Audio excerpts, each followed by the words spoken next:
To Kill a Mockingbird, Chapter 24. August was on the brink of September, and Aunt Alexandra and her missionary circle were fighting the good fight all over the house. Careful now, it's heavy. Don't look at it and you won't spill it. Oh, those poor Myrnas, living in that jungle with nobody but J. Grimes Everett. Not a white person will go near him but that saintly J. Grimes Everett. Stay with us, Jean Louise. You're mighty dressed up, Miss Jean Louise. What you going to be when you grow up, Jean Louise, a lawyer? No, ma'am, I hadn't thought about it. Why, shoot, I thought you wanted to be a lawyer. You've already commenced going to court. Ha, ha, ha, ha. Don't you want to grow up to be a lawyer? No, ma'am, just a lady. Well, you won't get very far until you start wearing dresses more often. Jean Louise, you are a fortunate girl. You live in a Christian home with Christian folks in a Christian town. Yes, ma'am. What was that, Gertrude? Oh, that. Well, I always say forgive and forget, forgive and forget.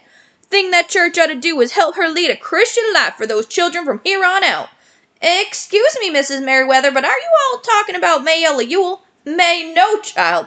That darky's wife, Tom's wife, Tom Robinson, ma'am.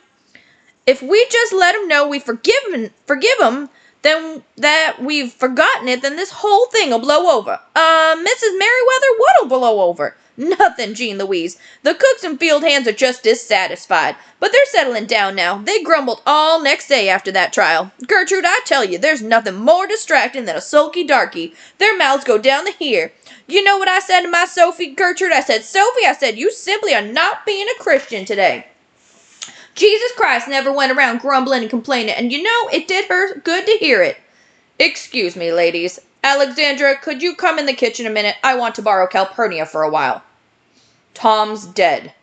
They shot him. He was running. It was during their exercise period. They said he just broke into a blind, raving charge at the fence. We had such a good chance. I told him what I thought, but I couldn't in truth say that we had more than a good chance. I guess Tom was tired of white men's chances and preferred to take his own. Cal, I want you to come out with me and help me tell Helen. Yes, sir.